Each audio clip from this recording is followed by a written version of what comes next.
नमस्कार मित्रों, स्वागत है आप सभी का आपके अपने YouTube चैनल जीडी क्लासेज 96 पर। मित्रों, रोज एक छोटा प्रयास हमें बड़ी सफलता की ओर ले जाता है और इसी मुहिम को आगे बढ़ाते हुए आज मैं आपके लिए लेकर आया हूं परमाणु संरचना के टॉप 75 क्वेश्चन जो किसी न किसी एग्जाम में आ चुके हैं या आने की प्रबल संभावना रहेगी। चलिएगा शुरू करते हैं आज का पहला प्रश्न।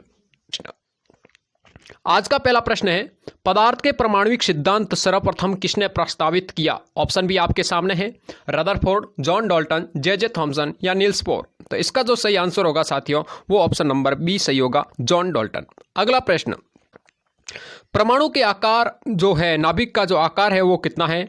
ऑप्शन भी आपके सामने है, 10 की घात -5, 10 की घात -9, 10 की घात -10 मीटर या 10 की घात -15 मीटर। तो इसका जो सही आंसर होगा ऑप्शन नंबर डी की तरफ जाएगा, ऑप्शन नंबर डी 10 की घात -15 मीटर। चलिएगा अगला प्रश्न, निम्नलिखित में से कौन एक अस्थायी कण है? आपको अस्थायी कण का चयन करना है। ऑप्शन भी आपके सामने, इलेक्ट्रॉन, प्रोटॉन या न्यूट्रॉन। तो इसका जो सही आंसर होगा साथियों ऑप्शन नंबर सी सही होगा, न्यूट्रॉन। हम जानते हैं इलेक्ट्रॉन पर माइनस चार्ज होता है, प्रोटॉन पर प्लस का चार्ज होता है और न्यूट्रॉन जो होता है वो उदासीन होता है। अगला प्रश्न देखिएगा, परमाणु के नाभिक में कौन से कण होते हैं? तो परमाणु के नाभिक के अंदर हम सब जानते हैं, परमाणु के नाभिक के अंदर जो होता है वो प्रोटॉन और न्यूट्रॉन होता है, ये हम सब जानते हैं। तो ऑप्शन नंबर ए इसका सही आंसर होगा, प्रोटॉन और न्यूट्रॉन। चलिएगा आगे बढ़ते हैं। अगला प्रश्न है, निम्नलिखित में से कौन सा आवेश रहित कण है? ऑप्शन भी है, इलेक्ट्रॉन, प्रोटॉन, न्यूट्रॉन या इनमें से कोई नहीं। तो इसका जो सही आंसर होगा ऑप्शन नंबर सी की तरफ जाएगा, न्यूट्रॉन। अगला प्रश्न, परमाणु में कौन से मूल कण समान संख्या में होते हैं? परमाणु में कौन से मूल कण समान संख्या में होते हैं? ऑप्शन भी आपके सामने है, प्रोटॉन और न्यूट्रॉन, इलेक्ट्रॉन और प्रोटॉन, न्यूट्रॉन और इलेक्ट्रॉन या इलेक्ट्रॉन, प्रोटॉन और न्यूट्रॉन। तो इसका जो सही आंसर होगा साथियों ऑप्शन नंबर बी की तरफ जाएगा, क्योंकि मूल कण समान संख्या का मतलब हुआ कि प्लस और माइनस दोनों ही बराबर हो जाएंगे। तो ऑप्शन नंबर बी इसका सही आंसर होगा, इलेक्ट्रॉन और प्रोटॉन। चलिएगा आगे बढ़ते हैं। अगला प्रश्न है, सबसे पहले इलेक्ट्रॉन के आवेश का निर्धारण किसने किया? ऑप्शन भी आपके सामने, नोट कीजिएगा, यहाँ पर इलेक्ट्रॉन की खोज के बारे में नहीं पूछ रहे हैं। अक्सर विद्यार्थी यहाँ से गलत कर बैठते हैं, जल्दबाजी के अंदर इलेक्ट्रॉन के आवेश के निर्धारण की बात की है। तो साथियों इसका सही आंसर ऑप्शन नंबर बी होगा, मिलिकन। चलिएगा आगे बढ़ते हैं अगले प्रश्न की ओर। प्रश्न है, एक इलेक्ट्रॉन पर आवेश कितना होता है? तो एक इलेक्ट्रॉन पर आवेश का मान आपको पूछा है। ऑप्शन भी आपके सामने है, 1.6 × 10⁻⁻19 कूलम। लेकिन सब में एक बार प्लस एक बार माइनस दे रखा है। तो हम सब जानते हैं इलेक्ट्रॉन पर जो आवेश का मान होता है वो माइनस होता है। ऑप्शन नंबर ए सही होगा इसका। चलिएगा आगे बढ़ते हैं। अगला प्रश्न है, रदरफोर्ड के प्रकीर्णन ने किसकी मौजूदगी को सिद्ध किया? तो रदरफोर्ड के प्रकीर्णन इन्होंने परमाणु के केंद्र के बारे में बताया। तो परमाणु के केंद्र के बारे में इन्होंने सारी बातें सिद्ध कर दी थी। तो इसका ऑप्शन नंबर डी सही होगा, परमाणु के केंद्रक। अगला प्रश्न, परमाणु विद्युत के होते हैं। तो हम सब जानते हैं परमाणु जो होते हैं वो विद्युत के उदासीन के रूप में होते हैं। ऑप्शन नंबर डी इसका सही आंसर होगा। देखिएगा प्रश्न काफ़ी ज़्यादा है और हमारे पास समय भी काफ़ी कम है, तो जल्द से जल्द अपन प्रश्न हल करने का प्रयास करेंगे। आप फटाफट प्रश्नों को देखिए और अपने ऑप्शन का चयन कीजिए। अगला प्रश्न आ रहा है, इलेक्ट्रॉन के खोजकर्ता कौन है? ऑप्शन भी आपके सामने, थॉमसन, नील्स बोर, रदरफोर्ड या फेराडे। तो इसका जो सही आंसर होगा ऑप्शन नंबर ए, थॉमसन। चलिएगा आगे बढ़ते हैं। अगला प्रश्न है, जेम्स चैडविक ने निम्न में से किसकी खोज की? जेम्स चैडविक ने जो इनमें से किसकी खोज की थी? ऑप्शन भी आपके सामने है। तो इसका जो सही आंसर होगा, चैडविक ने न्यूट्रॉन की खोज की थी, ऑप्शन नंबर सी। अगला प्रश्न देखिएगा, निम्नलिखित किन कणों में कणीय तरंग की प्रकृति जो द्विप्रकृति पाई जाती है? ऑप्शन भी आपके सामने है, मेसॉन, प्रोटॉन, इलेक्ट्रॉन या न्यूट्रॉन। तो इसका जो सही आंसर होगा साथियों ऑप्शन नंबर सी, इलेक्ट्रॉन। चलिएगा आगे बढ़ते हैं। अगला प्रश्न है, पॉजिट्रॉन की खोजकर्ता। पॉजिट्रॉन के खोजकर्ता कौन है? ऑप्शन भी आपके सामने है और इसका जो सही आंसर होगा साथियों ऑप्शन नंबर सी सही होगा, एंडरसन। चलिएगा आगे बढ़ते हैं। अगला प्रश्न, एक भारतीय वैज्ञानिक जिसका नाम एक विशिष्ट मूल कण के साथ जुड़ा हुआ है, उन भारतीय वैज्ञानिकों का नाम क्या है? ऑप्शन भी आपके सामने है साथियों और इसका सही आंसर जो होगा वो ऑप्शन नंबर बी सही होगा, बोश। अगला प्रश्न, न्यूट्रॉन का पता लगाने वाले वैज्ञानिक का नाम। न्यूट्रॉन का पता लगाने वाले वैज्ञानिक के नाम के बारे में आपको बताना है। जेम्स चैडविक, बोर, फर्मी या रदरफोर्ड। तो इसका जो सही आंसर होगा ऑप्शन नंबर ए, चैडविक। अगला प्रश्न देखिए, निम्न में से किस परमाणु के नाभिक में एक भी न्यूट्रॉन नहीं होता है? न्यूट्रॉन न होने का मतलब इनमें से आपको उस परमाणु के नाभिक के उस तत्व के बारे में बताना है। लिथियम, हाइड्रोजन, ट्राइटियम या हीलियम। तो इसका जो सही आंसर होगा ऑप्शन नंबर बी, हाइड्रोजन। चलिएगा आगे बढ़ते हैं। अगला प्रश्न, परमाणु नाभिक किसने खोजा था और परमाणु नाभिक की खोजकर्ता कौन थे? तो इसका सही आंसर ऑप्शन नंबर ए होगा, रदरफोर्ड। चलिएगा आगे बढ़ते हैं। अगला प्रश्न, कार्बन का परमाणु क्रमांक 6, परमाणु भार 12, इसके नाभिक में कितने प्रोटॉन होते हैं?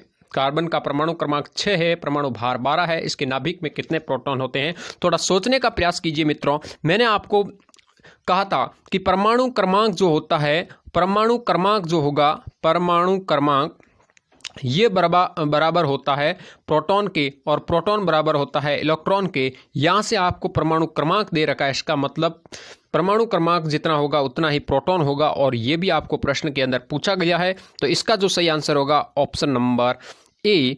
का मतलब ये हुआ साथियों कि यहाँ पर जो परमाणु क्रमांक 6 है तो प्रोटॉन की संख्या भी कितनी होगी? 6 होगी। Option number A. चलिएगा आगे बढ़ते हैं।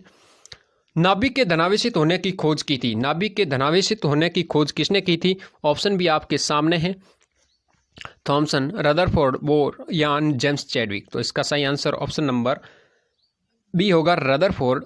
चलिएगा आगे बढ़ते हैं। अगला प्रश्न, अगला प्रश्न है, किसी परमाणु के द्रव्यमान, परमाणु द्रव्यमान और द्रव्यमान संख्या के अंतर को कहते हैं। तो परमाणु द्रव्यमान और द्रव्यमान संख्या के अंतर को द्रव्यमान क्षति कहते हैं। ऑप्शन नंबर सी सही होगा। चलिएगा आगे बढ़ते हैं। अगला प्रश्न, किसी तत्व के परमाणु में 2 प्रोटॉन, 2 न्यूट्रॉन, 2 इलेक्ट्रॉन हो तो उस तत्व की द्रव्यमान संख्या, उस तत्व की द्रव्यमान संख्या कितनी होगी? ये आपको पूछा है। तो ऑप्शन भी आपके सामने है। सबसे पहले अपन ये देखेंगे कि द्रव्यमान संख्या निकालने का फॉर्मूला क्या होता है। तो आपको याद रखना है कि m बराबर होता है p + n। इसका मतलब ये हुआ कि अगर प्रश्न के अंदर हमें प्रोटॉन की संख्या और न्यूट्रॉन की संख्या अगर दे रखी है तो हम द्रव्यमान संख्या भी निकाल सकते हैं, और यहाँ पर 2 और 2 4। ऑप्शन नंबर बी सही होगा इसका। चलिएगा आगे बढ़ते हैं। अगला प्रश्न है, प्रोटॉन की खोज किसने की? तो प्रोटॉन की खोजकर्ता कौन थे? ऑप्शन भी आपके सामने हैं। तो इसका जो सही आंसर होगा वो होगा ऑप्शन नंबर ए, रदरफोर्ड। अब यहाँ से किसी के विद्यार्थियों का क्वेश्चन होगा कि हमने प्रोटॉन के बारे में गोल्डस्टीन को पढ़ा है, तो नोट कीजिएगा गोल्डस्टीन। गोल्डस्टीन अगर ऑप्शन के अंदर आ जाए तो आपको राइट करना है गोल्डस्टीन, क्योंकि गोल्डस्टीन परमाणु के जो प्रोटॉन के खोजकर्ता माने जाते हैं, और प्रोटॉन का जो नाम दिया था वो रदरफोर्ड ने दिया था। ये बात आपको याद रखनी है। अगला प्रश्न आ रहा है, परमाणु संख्या 17, द्रव्यमान संख्या 35 के एक क्लोरीन परमाणु के नाभिक में होते हैं। आपको याद करना, इसके अंदर प्रोटॉन 18, 18 न्यूट्रॉन, 35 प्रोटॉन या 35 न्यूट्रॉन। इस प्रश्न का मुझे जवाब दीजिए फटाफट। प्रश्न पूछा है, परमाणु संख्या 17 है, द्रव्यमान संख्या 35 है। इसका मतलब ये हुआ साथियों कि आपको क्रमांक भी दे रखा है और m का मान भी दे रखा है 35। परमाणु के नाभिक में आपको चयन करना है 18 न्यूट्रॉन, 18 प्रोटॉन, इस प्रकार से। तो आपको ये पता है कि जितना परमाणु क्रमांक होगा उतना ही क्या होगा? प्रोटॉन होगा। इसका मतलब क्या हुआ? 17 तो क्या होंगे? प्रोटॉन होंगे। ऑप्शन के अंदर कितने प्रोटॉन दे रखे हैं? 18 प्रोटॉन। इसका मतलब ऑप्शन नंबर ए तो गलत हो गया सीधा। अब यहाँ पर देखिए, अगर 17 प्रोटॉन है तो आप ये निकाल सकते हो, आपके पास फॉर्मूला है m बराबर p + n। इसका मतलब वो मान दे रखे हैं तो तीसरा आप निकाल सकते हैं। और n कैसे निकालोगे? n निकालने के लिए आपको करना पड़ेगा m - p। m - p का मतलब ये हुआ साथियों, 35 में से आप 17 निकालोगे तो आपको न्यूट्रॉन का मान मिलेगा, और 35 में से 17 गई, पीछे बचे 18। तो इसका ऑप्शन नंबर बी सही होगा, 18 न्यूट्रॉन। चलिएगा आगे बढ़ते हैं। अगला प्रश्न, इलेक्ट्रॉन के आवेश की खोज किसने की थी? तो इलेक्ट्रॉन के आवेश की खोज मिलिकन ने की थी। यह आपको याद रखना है। चलिएगा आगे बढ़ते हैं। अगला प्रश्न, रासायनिक तत्वों के गुण, रासायनिक तत्वों के अणु के संदर्भ में चुंबकीय क्वांटम संख्या का संबंध है। चुंबकीय क्वांटम संख्या का संबंध किससे है? ऑप्शन भी आपके सामने है। तो इसका जो सही आंसर होगा साथियों, ऑप्शन नंबर डी होगा, चक्रण से। चलिएगा आगे बढ़ते हैं।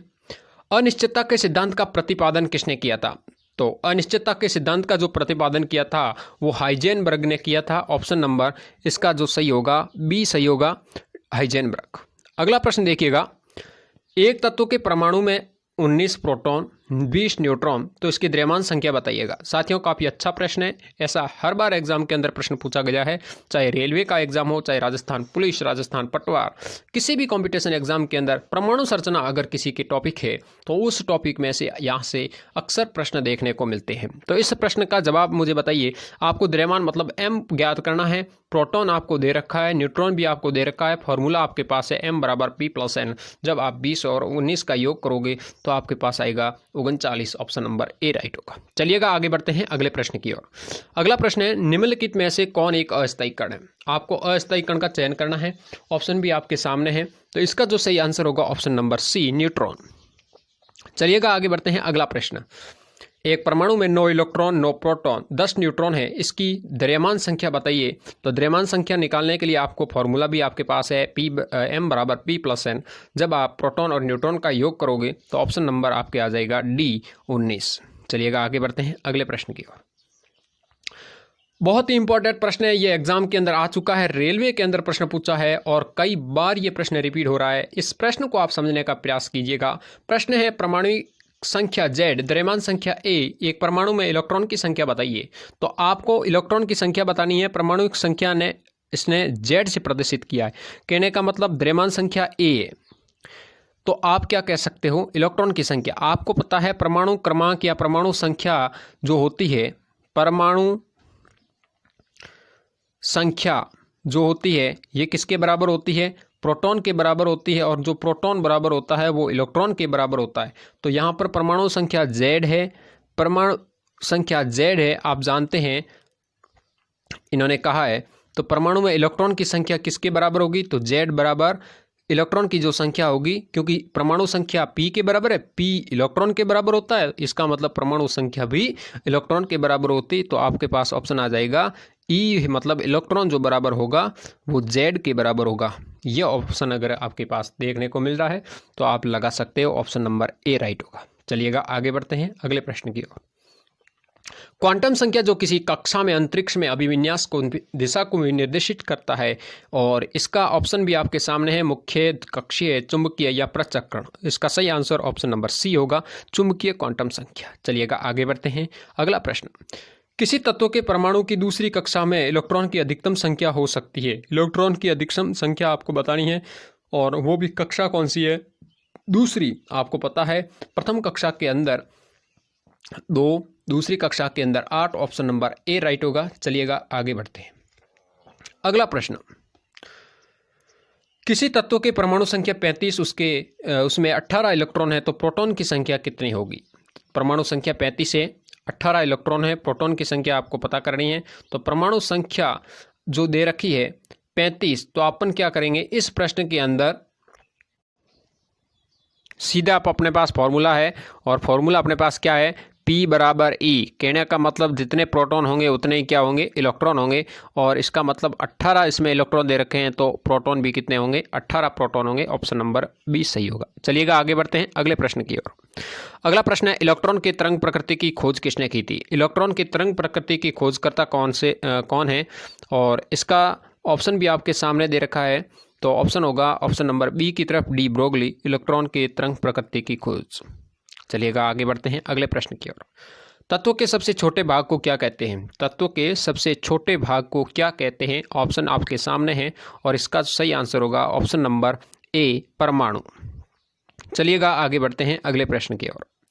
डाल्टन के परमाणु सिद्धांत के अनुसार कौन सा सबसे छोटा कण स्वतंत्र रूप में रह सकता है? स्वतंत्र रूप में कौन सा जो कण है वो रह सकता है? ऑप्शन आपके सामने है, अणु, परमाणु, धनायन या ऋणायन। तो इसका सही आंसर होगा ऑप्शन नंबर बी। चलिएगा आगे बढ़ते हैं अगले प्रश्न की ओर। द्रव्यमान संख्या का योग, द्रव्यमान संख्या का योग आपको सीधा फॉर्मूला पूछा है, m बराबर होता है p प्लस n। कहने का मतलब प्रोटॉन और न्यूट्रॉन। ऑप्शन नंबर इसका होगा डी, प्रोटॉन और न्यूट्रॉन। चलिएगा आगे बढ़ते हैं अगले प्रश्न की ओर। किसी परमाणु के द्रव्यमान और द्रव्यमान संख्या के अंतर को क्या कहते हैं? तो द्रव्यमान संख्या और द्रव्यमान संख्या के अंतर को द्रव्यमान क्षति कहते हैं। ऑप्शन नंबर सी सही होगा। अगला प्रश्न है, किसी न्यूक्लियर कण में कोई द्रव्यमान और आवेश नहीं होता किंतु प्रचक्रण होता है। किस न्यूक्लियर कण में कोई द्रव्यमान और आवेश नहीं होता है किंतु प्रचक्रण होता है? ऑप्शन आपके सामने इलेक्ट्रॉन, प्रोटॉन, न्यूट्रॉन या मेसॉन। और इसका जो सही आंसर होगा ऑप्शन नंबर सी, न्यूट्रॉन। अगला प्रश्न देखिए,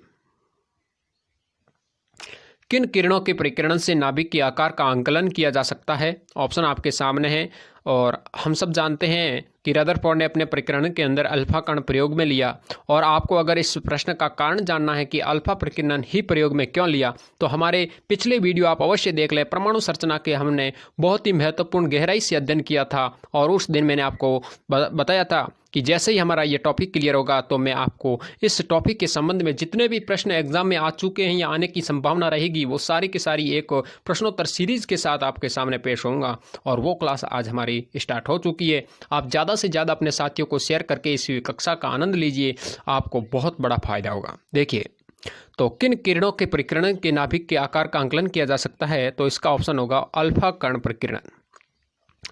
आगे का जो प्रश्न है, नाभिक के धनावेशित होने की खोज, तो नाभिक के धनावेशित होने की खोज ऑप्शन नंबर बी, रदरफोर्ड। अगला प्रश्न, परमाणु भार का अंतर्राष्ट्रीय मानक क्या है? परमाणु भार के अंतर्राष्ट्रीय मानक ऑप्शन है O16, N14, C12 या H1। तो इसका सही आंसर होगा C12, कार्बन का 12वां भाग। अगला प्रश्न, नाभिक की द्रव्यमान संख्या।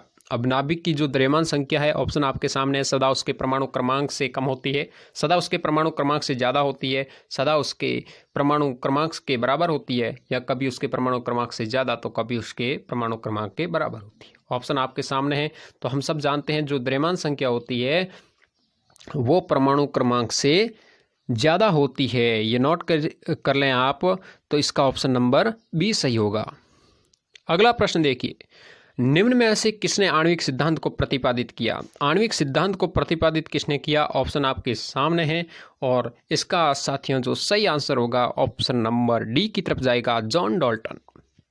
अगला प्रश्न, प्रोटॉन की ऊर्जा E, संवेग P, वेग C है, तो इसका सही संबंध क्या होगा? ऑप्शन आपके सामने है और साथियों इसका सही आंसर होगा P बराबर E/c, ऑप्शन नंबर डी की तरफ जाएगा। अगला प्रश्न, एक परमाणु में 2 इलेक्ट्रॉन की चारों क्वांटम संख्या आपस में समान नहीं हो सकती, यह नियम किसने प्रतिपादित किया? एक परमाणु में 2 इलेक्ट्रॉन की चारों क्वांटम संख्या आपस में समान नहीं हो सकती, ये कहा था पाउली ने, ऑप्शन नंबर बी। अगला प्रश्न देखिएगा, रासायनिक तत्वों के अणु के संदर्भ में चुंबकीय क्वांटम संख्या का संबंध है। तो चुंबकीय क्वांटम संख्या का संबंध होगा स्पाइन से, चक्रण से, ऑप्शन नंबर इसका भी होगा डी, राइट, चक्रण। चलिएगा आगे बढ़ते हैं अगले प्रश्न की ओर। क्वांटम संख्या जो किसी कक्षा में अंतरिक्ष से अभिविन्यास की दिशा को भी निर्दिष्ट करता है, चुंबकीय क्वांटम संख्या। नोट कीजिएगा, प्रश्न कई बार एग्जाम में पूछा है, ये प्रश्न रिपीट होता हुआ प्रश्न। किसी तत्व के रासायनिक गुण निम्न में से कौन तय करता है? रासायनिक गुण कौन तय करता है? ऑप्शन आपके सामने है। तो प्रोटॉन की संख्या, इलेक्ट्रॉन की संख्या, न्यूट्रॉन की संख्या या सभी? तो इसका जो सही आंसर होगा साथियों ऑप्शन नंबर बी, इलेक्ट्रॉन की संख्या। अगला प्रश्न, किसी परमाणु के L कक्षा में कितने इलेक्ट्रॉन रह सकते हैं? आप सब जानते हैं कि जो कक्षाएं होती है K, L, M और N, तो K के अंदर 2, L के अंदर 8, N के अंदर 18, M के अंदर 18 और N के अंदर 32। तो इसमें आपको कोई भी पूछ सकता है। आपको इस प्रश्न के अंदर L का पूछा है, L के अंदर कितने होते हैं? 8, ऑप्शन नंबर बी राइट होगा। चलिएगा आगे बढ़ते हैं अगले प्रश्न की ओर।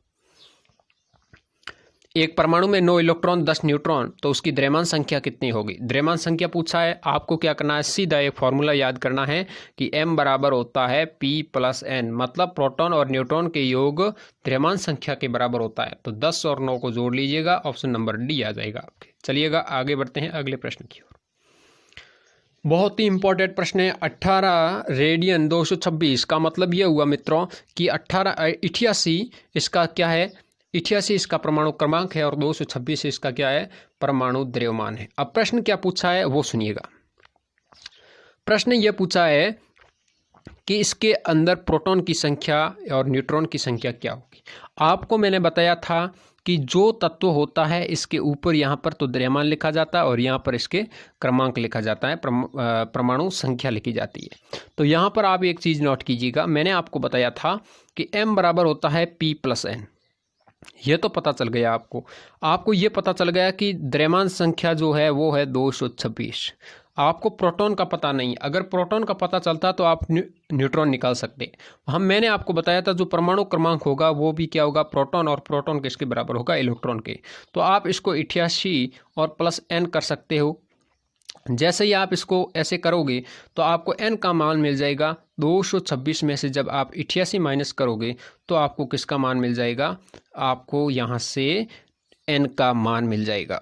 तो इसका जब आप हल करोगे तो ऑप्शन नंबर क्या आएगा आपके पास, ऑप्शन नंबर ए आएगा।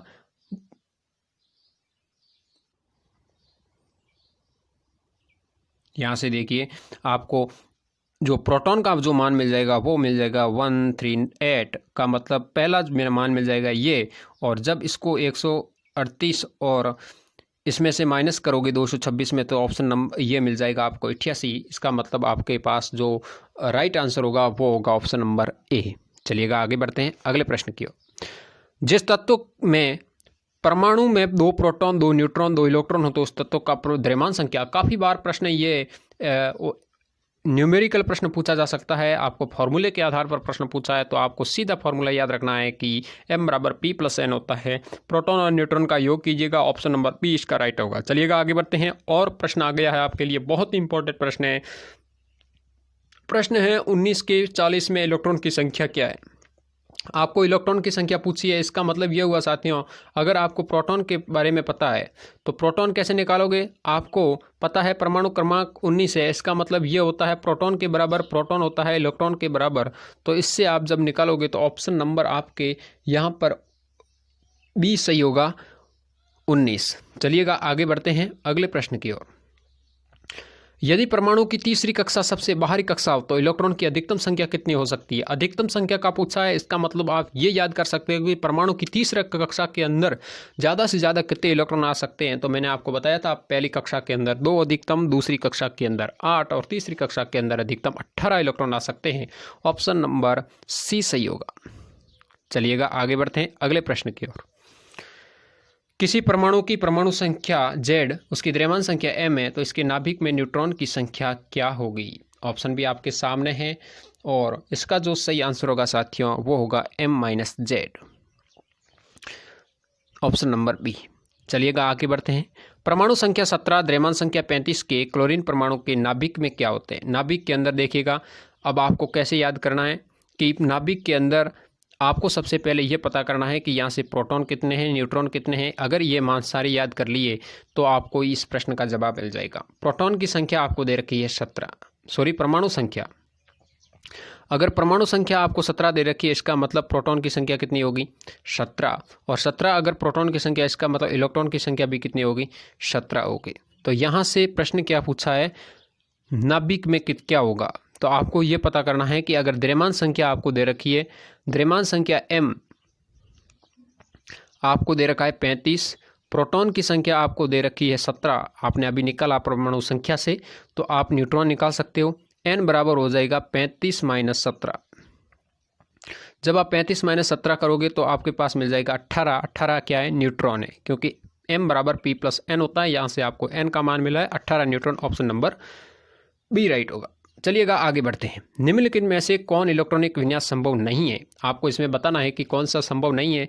आपको मैंने इसके बारे में विस्तार से इलेक्ट्रॉनिक विन्यास के बारे में एक अलग से वीडियो गहराई के साथ ट्रिक के माध्यम से समझाने का प्रयास किया था। मैंने आपको कहा था इसमें से अक्सर प्रश्न एग्जाम के अंदर देखने को मिलेंगे, और ये रहा प्रश्न। अब इसका सही आंसर कैसे आप राइट करोगे, सबसे पहले ये पता करो 1s2, ये तो सही भरा हुआ है। 1s2, 2s2, 2p6, 2d कहाँ से आ गया, ये अपने लिए गलत हो गया। ट्रिक के माध्यम से अपने बताया था कि 2 दूसरी कक्षा के अंदर d कोर्स नहीं होता है, इसका मतलब ये गलत हो जाएगा।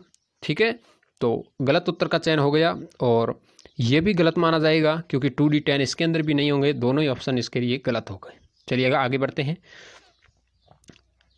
1s2 2s2 2p6 किसका इलेक्ट्रॉनिक विन्यास है। अब आपको इसके अंदर चयन करना है कि इसमें ऑप्शन कौन क्या क्या दे रखे हैं। बड़े आराम के साथ देखिएगा। आपको सबसे पहले ऊपर इलेक्ट्रॉन नोट कीजिएगा, 6 और 2 8 और 2 10, इसका मतलब हुआ 10 जिसका परमाणु क्रमांक होगा। लेकिन यहाँ पर देखो परमाणु क्रमांक भी दे रखे हैं, लेकिन यहाँ पर देखिए Na+ दे रखा है। Na+ का मतलब क्या होगा मित्रों, Na+ का मतलब हुआ कि इसके अंदर एक इलेक्ट्रॉन की कमी हो रही है, मतलब धनावेश लग रहा है। और जब धनावेश लगेगा तो इसमें एक इलेक्ट्रॉन क्या हो जाएगा, कम हो जाएगा। और जैसे ही इसके अंदर जब मैं ऑप्शन की तरफ देखूं तो इसका सही आंसर होगा, देखो नियोन 10 तो होता है और Na+ मतलब एक इलेक्ट्रॉन कम हो गया। इसका मतलब ऑप्शन नंबर क्या होगा, बी इसका सही आंसर होगा। चलिएगा आगे बढ़ते हैं। परमाणु क्रमांक 20 वाले परमाणु का इलेक्ट्रॉनिक विन्यास है। 20 का इलेक्ट्रॉनिक विन्यास क्या होगा, आपके सामने ऑप्शन भी दे रखे हैं 2 8 8 2, इसका सही आंसर होगा ऑप्शन नंबर सी। चलिएगा आगे बढ़ते हैं अगले प्रश्न की ओर। 13 एल्यूमिनियम की इलेक्ट्रॉनिक संरचना क्या होगी। इसमें आपको इलेक्ट्रॉनिक विन्यास के बारे में पूछा गया है, और तो इसका सही आंसर जो होगा वो ऑप्शन नंबर बी होगा 2 8 3। अगला प्रश्न देखिएगा, निम्नलिखित में से कौन सी इलेक्ट्रॉनिक संरचना सोडियम आयन की होती है। सोडियम आयन की होती है का मतलब हुआ Na+ के बारे में पूछा है, प्लस का पूछा है, इसका मतलब आपको परमाणु क्रमांक से एक कम बताना है, इसका मतलब 10 का योग होना चाहिए। और ऑप्शन नंबर बी के अंदर ये सारी बातें आपको दे रखी है, इसका मतलब इसका जो सही आंसर होगा वो होगा ऑप्शन नंबर बी। अगर यहाँ पर सिर्फ सोडियम का पूछे तो आपको क्या करना है, 2 8 1 करना था। क्यों करना था, क्योंकि पहले कोष के अंदर अधिकतम 2, दूसरे के अंदर 8, पीछे बचा 1, वो तीसरे कोष के अंदर आ गया। चलिएगा आगे बढ़ते हैं। स्वर्ण पत्र में किसके परिक्रणन का अध्ययन करके रदरफोर्ड ने नाभिक की खोज की थी, और इसका सही आंसर जो होगा वो होगा अल्फा कण, ऑप्शन नंबर ए राइट होगा। चलिएगा आगे बढ़ते हैं। जब कोई इलेक्ट्रॉन उच्च कक्षा से निम्न कक्षा में जाता है, जब कोई इलेक्ट्रॉन उच्च कक्षा से निम्न कक्षा में जाता है तो ऊर्जा का उत्सर्जन, ऊर्जा का अवशोषण, परमाणु का आकार कम, या इनमें से कोई नहीं। इसका जो सही आंसर होगा साथियों ऑप्शन नंबर ए, ऊर्जा का उत्सर्जन होगा। चलिएगा आगे बढ़ते हैं अगले प्रश्न की ओर। सोडियम परमाणु में कोर इलेक्ट्रॉन की संख्या है। सोडियम परमाणु में कोर इलेक्ट्रॉन की संख्या क्या है, तो यहाँ से आपको नोट करना है, ऑप्शन नंबर इसका होगा वो होगा डी। अगला प्रश्न, किसी परमाणु का इलेक्ट्रॉनिक विन्यास 2 8 2 है तो इसमें संयोजी इलेक्ट्रॉन की संख्या क्या होगी। संयोजी इलेक्ट्रॉन की संख्या पूछी है, इसका मतलब ये हुआ कि इसके अंदर मैंने आपको बताया था, जिसके अंदर N+L के नियम के बाद मैंने आपको पाउली के अपवर्जन और हुंड के नियम के अंदर बताया था कि अगर आपको ये बातें पता चल गई तो संयोजी इलेक्ट्रॉन आप आराम से निकाल सकते हो। तो यहाँ से आप क्या निकालोगे, 2 8 2 है, इसका मतलब बाह्यतम के रूप में 2 है, और ऑप्शन नंबर डी इसका सही आंसर होगा। चलिएगा आगे बढ़ते हैं अगले प्रश्न की ओर। एक परमाणु में 19 प्रोटॉन 20 न्यूट्रॉन है, इसकी द्रव्यमान संख्या क्या होगी। आप सीधा वो फॉर्मूला लगाइए, m = P+N। 19 और 20 को जब योग करोगे तो ऑप्शन नंबर ए इसका सही आंसर हो जाएगा 39। अगला प्रश्न और इस आज की क्लास का सबसे लास्ट प्रश्न है, तत्व ए की परमाणु संख्या 13 है तो इसमें संयोजी इलेक्ट्रॉन क्या होंगे। परमाणु संख्या 13 है तो इसके संयोजी इलेक्ट्रॉन कितने होंगे। आपको सबसे पहले इसके अंदर क्या करना है, इलेक्ट्रॉनिक भर के देखना है कि 13 है, इसका मतलब पहले के अंदर कोष के अंदर 2, दूसरी कोष के अंदर 8, तीसरे कोष के अंदर जो आधा रहेगा वो इसकी क्या होगी, संयोजी होगी। तो यहाँ से पीछे 13 के लिए 3 बचते हैं और 3 है, ये इसकी क्या हो जाएगी, संयोजी हो जाएगी। ऑप्शन नंबर डी राइट होगा। साथियों आज की क्लास के अंदर हमने 75 प्रश्नों की एक सीरीज को सीखा। आशा करूंगा कि आज की क्लास आपको अच्छी लगी होगी। ज़्यादा से ज़्यादा इस सेशन को शेयर कीजिएगा। अगर आपको मेरा वीडियो पसंद आए तो इस वीडियो को आप लाइक और चैनल को सब्सक्राइब अवश्य कर लें। तो आज के लिए इतना ही, कल फिर मिलेंगे, तब तक के लिए goodbye, good luck, wish you all the best.